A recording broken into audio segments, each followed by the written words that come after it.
అందరికీ నమస్కారం. గత 8 రోజుల్లో మనందరం చూసాం శాసనమండలి సమావేశాలు అయ్యాయి. మా వైఎస్ఆర్ కాంగ్రెస్ పార్టీ తరఫున మేము శాసనమండలి లోపల బయట కూడా ప్రజా సమస్యల్ని ప్రస్తావించడం జరిగింది. ప్రభుత్వాన్ని ప్రశ్నించాము.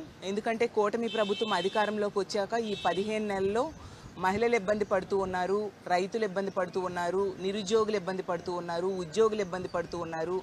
అన్ని సమస్యల మీద కూడా మేము కౌన్సిల్లో ప్రస్తావించాము, ప్రశ్నించాము. ప్రభుత్వం వాటికి తగిన సమాధానం ఇవ్వాల్సిన అవసరం ఉంది.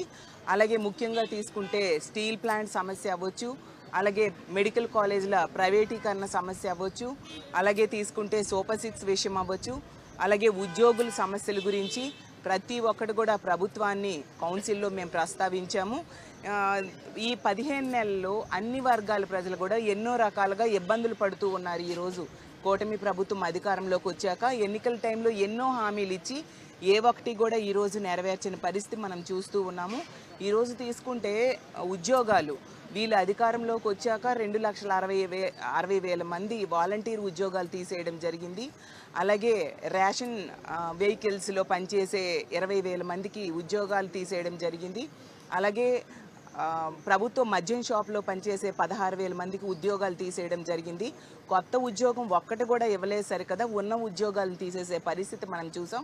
గతంలో జగన్మోహన్ రెడ్డి గారు ముఖ్యమంత్రి అయిన మొదటి ఏడాదిలోనే 1,25,000 ప్రభుత్వ ఉద్యోగాల్ని ఇక్కడ యువతకి ఇవ్వడం జరిగింది. అంత చక్కగా ఉద్యోగ ఉపాధి అవకాశాలకి పెద్దపీట వేస్తే ఈరోజు కొత్త ఉద్యోగం ఒక్కటి ఇవ్వని పరిస్థితి. ఈరోజు అన్ని రైతులు ఈరోజు తీసుకుంటే మామిడి రైతులు అవ్వచ్చు, అలాగే మిర్చి, టొమాటో, అలాగే చీని, అన్ని రైతులు కూడా ఈరోజు మద్దతు ధర లేక రోడ్డెక్కిన పరిస్థితి మనం చూస్తూ ఉన్నాము. కనీసం యూరియా బస్తా కూడా దొరక్క ఈరోజు క్యూలు కట్టి నిలబడే పరిస్థితి రైతులకి, అలాంటి దుస్థితి కూటమి ప్రభుత్వం అధికారంలోకి వచ్చింది. అలాగే మహిళలకి జగనన్న టైంలో అయితే వాళ్ళు ఎంతో గౌరవంగా బ్రతికే వాళ్ళు. ఒక మహిళా పక్షపాత ముఖ్యమంత్రిగా జగన్మోహన్ రెడ్డి గారు పాలిస్తే ఈరోజు తీసుకుంటే మహిళలకి ఇస్తానన్న ఏ ఒక్క హామీ కూడా సరిగ్గా అమలు చేయని పరిస్థితి. సూపర్ 6 విషయంలో అయితే వీళ్ళు నిట్ట నిలువుగా మహిళల్ని ముఖ్యంగా మోసం చేసిన పరిస్థితి. ఈరోజు ఆడబిడ్డ నిధిని ఎగ్గొట్టడం జరిగింది. అలాగే 20 లక్షల ఉద్యోగాలు లేదా 3,000 రూపాయలు నిరుద్యోగ భృతి ఇస్తానన్నారు.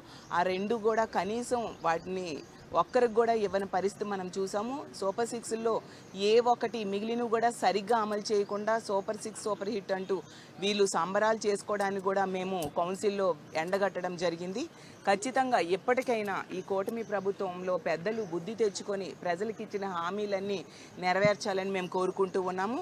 ఇదే విధంగా ఈ హామీలన్నీ నెరవేర్చేంత వరకు కూడా రానున్న రోజుల్లో కూడా మా వైఎస్ఆర్ కాంగ్రెస్ పార్టీ పోరాటం ఇలాగే కొనసాగుతుందని తెలియజేసుకుంటూ ఈ రాష్ట్ర ప్రజలందరికీ కూడా మా వైఎస్ఆర్ కాంగ్రెస్ పార్టీ తరఫున దసరా శుభాకాంక్షలు తెలియజేస్తూ సెలవు తీసుకుంటున్నాను. Thank you.